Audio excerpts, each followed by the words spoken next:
ಎಲ್ರಿಗೂ ನಮಸ್ಕಾರ. Essence of emotions ಪಾಡ್ಕಾಸ್ಟ್ಗೆ ಸ್ವಾಗತ.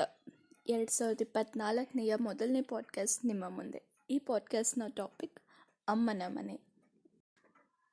ಅಮ್ಮ ಅಂದ್ರೇ ಏನೋ ಒಂಥರ ಕಂಫರ್ಟ್ ಅಲ್ವಾ. ನಮಗೆ ಹಸಿವಾದಾಗ ಅಮ್ಮ ಬೇಕು. ಯಾಕೆ? ಊಟ ಕೊಡೋದಕ್ಕೆ. ನಮಗೆ ಮನೆಯಲ್ಲಿ ಯಾವ ವಸ್ತು ಕಾಣಿಸ್ಲಿಲ್ಲ ಅಂದರೂ ಕರೆಯೋ ಮೊದಲನೇ ವ್ಯಕ್ತಿ ಅಮ್ಮ.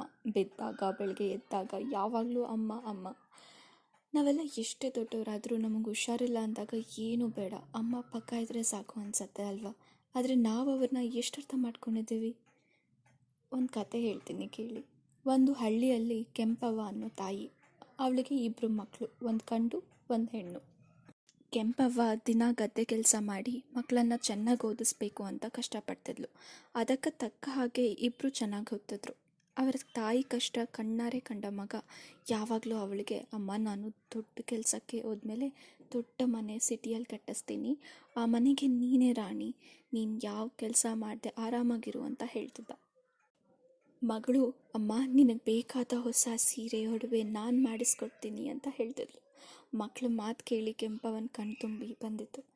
ಅದೇ ಖುಷಿಯಲ್ಲಿ ಎಲ್ಲರೂ ಕೈ ತುತ್ತಿಂದು ಮಲಗಿದ್ರು. ಹೀಗೆ ವರ್ಷಗಳು ಕಳೀತು. ಮಕ್ಕಳು ಓದ್ ಮುಗಿಸಿದ್ರು. ಮಗ ಸುರೇಶ ಹಾಗೂ ಮಗಳು ರೇಖಾ ಇಬ್ಬರಿಗೂ ಬೆಂಗಳೂರಿನಲ್ಲಿ ಕೆಲಸ ಸಿಕ್ತು. ಅಲ್ಲಿ ಮನೆ ಮಾಡಿ ನಿನ್ನ ಕರೆಸ್ಕೊಳ್ತೀವಿ ಅಂತ ಸುರೇಶ ಕೆಂಪವನಿಗೆ ಹೇಳ್ತಾನೆ. ತಿಂಗಳಿಗೆ ಹಣ ಖರ್ಚು ಕಳಿಸ್ತಿರ್ತಾನೆ. ಹೇಗೋ ಜೀವನ ಸಾಕ್ತಿರುವಾಗ ಕೆಂಪವನ ಆರೋಗ್ಯ ಕೆಡುತ್ತೆ. ಆಗ ಚಿಕಿತ್ಸೆಗೆ ಅಂತ ಬೆಂಗಳೂರಿಗೆ ಕರೆದುಕೊಂಡು ಬರ್ತಾನೆ. ಸ್ವಲ್ಪ ದಿನ ಅವರು ಜಾಸ್ತಿ ಓಡಾಡಬಾರ್ದು ಅಂತ ಡಾಕ್ಟರ್ ಹೇಳಿರ್ತಾರೆ. ಇಷ್ಟೊತ್ತಿಗೆ ಬೆಂಗಳೂರು ಸುರೇಶ ಹಾಗೂ ರೇಖಾರನ್ನು ಬದಲಾಯಿಸಿರುತ್ತೆ. ಅವರ ಸ್ವಂತ ಮನೆಯಲ್ಲೇ ಅವರ ತಾಯಿಯನ್ನು ನೋಡ್ಕೊಳ್ತಿರ್ತಾರೆ. ಒಂದಿನ ಸುರೇಶ ತನ್ನ ಜೊತೆ ಹುಡುಗಿಯನ್ನು ಕರೆದುಕೊಂಡು ಅಮ್ಮನ ಬಳಿ ಬರ್ತಾನೆ. ಬಂದು ಅವರ ಮುಂದೆ ನಿಲ್ಲಿಸಿ, ಅಮ್ಮ ಇವಳೇ ನಿನ್ನ ಸೊಸೆ ಅಂತ ಹೇಳ್ತಾನೆ. ಹೌದು, ಮದುವೆ ಆಗಿ ಬಂದಿರ್ತಾನೆ. ತಾಯಿಗೆ ಮಗನ ಮೇಲಿದ್ದ ಕುರುಡು ಪ್ರೀತಿ ಏನು ಪ್ರಶ್ನಿಸದೆ ಇಬ್ಬರಿಗೂ ಆಶೀರ್ವಾದ ಮಾಡ್ತಾಳೆ.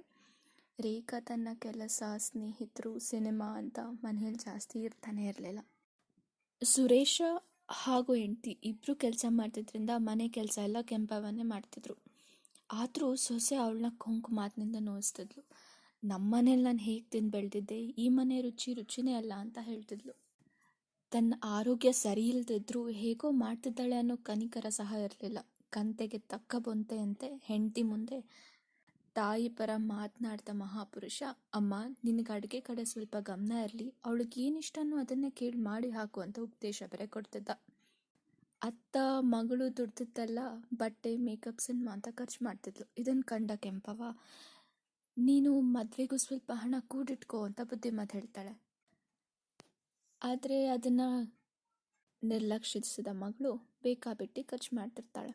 ಒಂದಿನ ಕೆಂಪವ್ವ ಮನೆ ಅಂಗಳದಲ್ಲಿ ಸೊಪ್ಪು ಬಿಡಿಸ್ಕೊಂಡು ಕೂತಿರ್ತಾಳೆ. ಆಗ ಒಂದು ಪೋಸ್ಟ್ ಬರುತ್ತೆ. ಆ ಪೋಸ್ಟ್ ಬಗ್ಗೆ ಅವಳಿಗೇನು ಗೊತ್ತಿರಲ್ಲ, ಯಾಕಂದರೆ ಅವಳು ಓದಿರಲ್ಲ. ಸಂಜೆ ಮಕ್ಕಳು ಬಂದಮೇಲೆ ತೋರಿಸೋಣ ಅಂತ ಎತ್ತಿಟ್ಟಿರ್ತಾಳೆ. ಸಂಜೆ ಸುರೇಶನ ಕೈಗೆ ಅದು ಸಿಗತ್ತೆ. ಅದೇನೆಂದರೆ ರೇಖಾಳನ್ನು ಕೆಲಸದಿಂದ ತೆಗೆದು ಹಾಕಿರೋ ಲೆಟರ್. ಇದನ್ನು ಕೇಳಿದ ಕೆಂಪವ್ವಳಿಗೆ ಗಾಬರಿ ಆಗತ್ತೆ. ಸುರೇಶ ಸಿಟ್ಟಿನಿಂದ ಅವಳಿಗೆ ಫೋನ್ ಮಾಡ್ತಾನೆ. ಆ ಮಹಾತಾಯಿಗೆ ಇದೆಲ್ಲ ತಿಳಿಯದೆ ಫ್ರೆಂಡ್ಸ್ ಜೊತೆ ಸಿನಿಮಾ ಹಾಲ್ನಲ್ಲಿ ಇರ್ತಾಳೆ. ಮನೆಗೆ ಬಂದ ರೇಖಾಳಿಗೆ ನೋಟಿಸ್ ಕೊಟ್ಟು ಸುರೇಶ ಪ್ರಶ್ನಿಸ್ತಾನೆ. ಸರಿಯಾಗಿ ಕೆಲಸಕ್ಕೆ ಹೋಗದೆ ರಜೆ ಹಾಕಿದ ಕಾರಣ ಅವಳನ್ನ ತೆಗ್ದಾಕಿರ್ತಾರೆ. ಅದು ಅವಳಿಗೆ ಗೊತ್ತಾಗತ್ತೆ. ಬೇಗ ಕೆಲಸ ಹುಡ್ಕೋ ಅಂತ ಸುರೇಶ ಸಿಟ್ಟಿನಿಂದ ಹೇಳಿ ಹೊರಟೋಗ್ತಾನೆ. ಅಷ್ಟೊತ್ತಿಗೆ ರೇಖಾಳಿಗೆ ಮದುವೆ ಸಂಬಂಧ ಕೂಡ ಬರುತ್ತೆ. ಕೆಂಪವ್ವ ತಾನಿರುವಾಗಲೇ ಮಗಳ ಮದುವೆ ಮಾಡಿ ಮುಗಿಸ್ಬೇಕು ಅಂತ ಹೇಳಿ ಡಿಸೈಡ್ ಮಾಡ್ತಾಳೆ.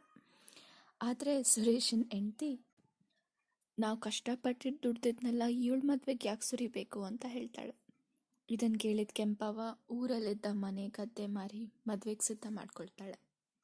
ಮನೇಲಿರೋ ಕಷ್ಟಗಳೆಲ್ಲ ಗೊತ್ತಿದ್ರೂ ರೇಖಾಳಿಗೆ ಅದು ಬೇಕು ಇದು ಬೇಕು ಅನ್ನೋ ಆಸೆ ಮಾತ್ರ ತೀರಿರಲಿಲ್ಲ. ಅವರಮ್ಮ ಎಲ್ಲ ಮಾರಿ ಅವಳ ಮದುವೆ ಮಾಡ್ತಿದ್ದಾರೆ ಅಂತ ಗೊತ್ತಿದ್ರೂ ತನಗೆ ಬೇಕಾಗಿರೋ ಒಡವೆಗಳ ಬಗ್ಗೆ ಮಾತ್ರ ಅವಳು ಆಸೆ ಬಿಟ್ಟಿರಲಿಲ್ಲ. ಆದರೂ ಕೆಂಪವ್ವ ತನ್ನ ಹಳೆ ಓಲೆ, ಮೂಗುತಿ ಎಲ್ಲವನ್ನು ಹಡ ಇಟ್ಟು ಅವಳಿಗೆ ಅಂತ ಒಡವೆ ಮಾಡಿಸ್ತಾಳೆ. ಹೇಗೋ ಮನೆ, ಗದ್ದೆ ಎಲ್ಲ ಮಾರಿ ರೇಖಾಳ ಮದುವೆ ಮಾಡಿ ಮುಗಿಸ್ತಾಳೆ ಕೆಂಪವ್ವ.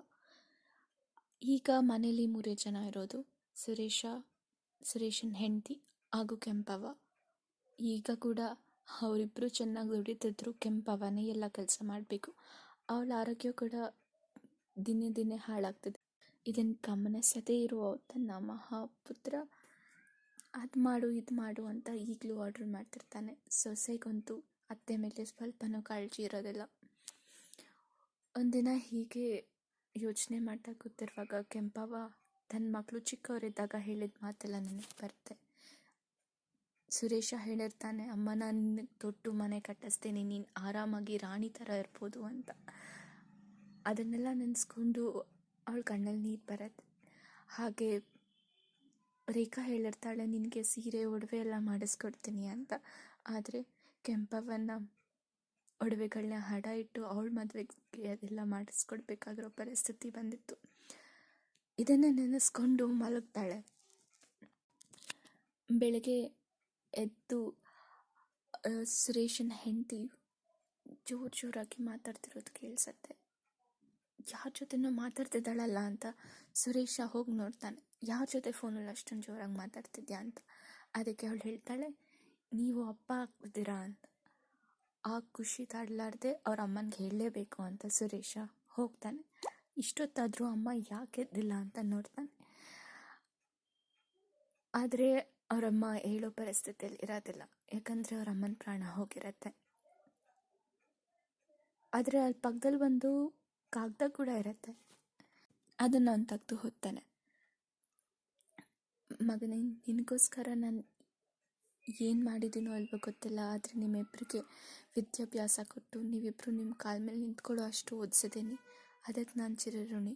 ಆದರೆ ಕಡೆ ಕಾಲದಲ್ಲಿ ನೀನು ನನಗೋಸ್ಕರ ಏನೂ ಮಾಡಲಿಲ್ಲ. ಯಾವತ್ತೂ ನನ್ನ ಪಕ್ಕ ಬಂದು ಹೇಗಿದೆಯಾ ಅಂತಲೂ ಕೇಳಲಿಲ್ಲ.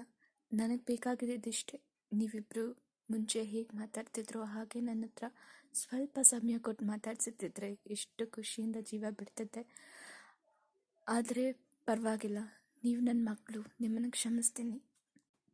ಯಾವಾಗಲೂ ಚೆನ್ನಾಗಿರಿ, ರೇಖಾಳು ಕೈ ಬಿಡಬೇಡ, ಅವಾಗವಾಗ ಅವಳನ್ನ ವಿಚಾರಿಸ್ಕೊ ಅಂತ ಹೇಳಿ ಬರ್ತಿದ್ಲು. ಈ ಪತ್ರ ಓದಿದವನು ಹಳೆ ಸುರೇಶನಾಗಿ ಯೋಚನೆ ಮಾಡಿ ಕಣ್ ತುಂಬಿಕೊಂಡ. ಈ ಕತೆ ನಮ್ಮೆಲ್ಲರ ಮನೇಲೂ ಸ್ವಲ್ಪ ಆದರೂ ರಿಸೆಂಬಲ್ ಆಗುತ್ತೆ. ಯಾಕಂದರೆ ಮದುವೆ ಆದಮೇಲೆ ಎಲ್ಲರೂ ಎಷ್ಟು ಚೇಂಜ್ ಆಗ್ತೀವಿ, ಅಥವಾ ಹಳ್ಳಿಯಿಂದ ಸಿಟಿಗೆ ಬಂದಿರೋರಾಗಲಿ ಅಥವಾ ಸಿಟಿಯಿಂದ ಹಳ್ಳಿಗೆ ಹೋಗಿರೋರಾಗಲಿ, ನಮ್ಮಲ್ಲಾಗೋ ಬದಲಾವಣೆಗಳನ್ನ ನಾವು ಒಂದ್ಸಲ ಆದರೂ ತಿರುಗಿ ನೋಡಬೇಕಾಗತ್ತೆ. ನಾವು ಎಲ್ಲಿಂದ ಬಂದಿದ್ದೀವಿ ಅನ್ನೋದನ್ನ ಯಾವತ್ತೂ ಮರಿಬಾರ್ದು. ಜಸ್ಟ್ ಬಿಕಾಸ್ ನಮ್ಮ ಲೈಫಲ್ಲಿ ಯಾರೋ ಒಬ್ಬರು ಎಂಟ್ರ್ ಆಗ್ತಾರೆ ಅಂದ ಮಾತ್ರಕ್ಕೆ ಇಷ್ಟು ವರ್ಷ ನಮ್ಮನ್ನು ಸಾಕಿರೋರು, ನಮ್ಮನ್ನು ಬೆಳೆಸಿರೋರ ಬಗ್ಗೆ ನಾವು ತುಂಬಾ ನಿರ್ಲಕ್ಷ್ಯ ವಹಿಸ್ತೀವಿ ಅನಿಸತ್ತೆ. ಒಂದೊಂದ್ಸಲಿ ತುಂಬ ಗ್ರ್ಯಾಂಟೆಡಾಗಿ ತೊಗೊಳ್ತೀವಿ ಅನಿಸತ್ತೆ. ಅವ್ರು ಹೋದ್ಮೇಲೆ ತುಂಬ ರಿಗ್ರೆಟ್ ಮಾಡ್ತೀವಿ. ಸೊ ಪ್ಲೀಸ್, ಯಾವುದೇ ಕಾರಣಕ್ಕೂ ರಿಗ್ರೆಟ್ ಮಾಡಬೇಡಿ. ಪ್ರತಿದಿನ ಅವ್ರ ಮನೇಲಿ ಅಮ್ಮ ಇದ್ರೂ ಒಂದಿನೂ ತಿರುಗಿ ನೋಡ್ತಿದ್ದಿದ್ರೆ ಈಗ ತವ್ರ ಮನೆಗೆ ಬಂದರೆ ಅಮ್ಮನೇ ಇಲ್ಲ. ಇದೇ ಈ ಪಾಡ್ಕಾಸ್ಟ್ನ ಉದ್ದೇಶ, ಅಮ್ಮನ ಮನೆ. ಧನ್ಯವಾದಗಳು. ಮತ್ತೆ ಸಿಗೋಣ.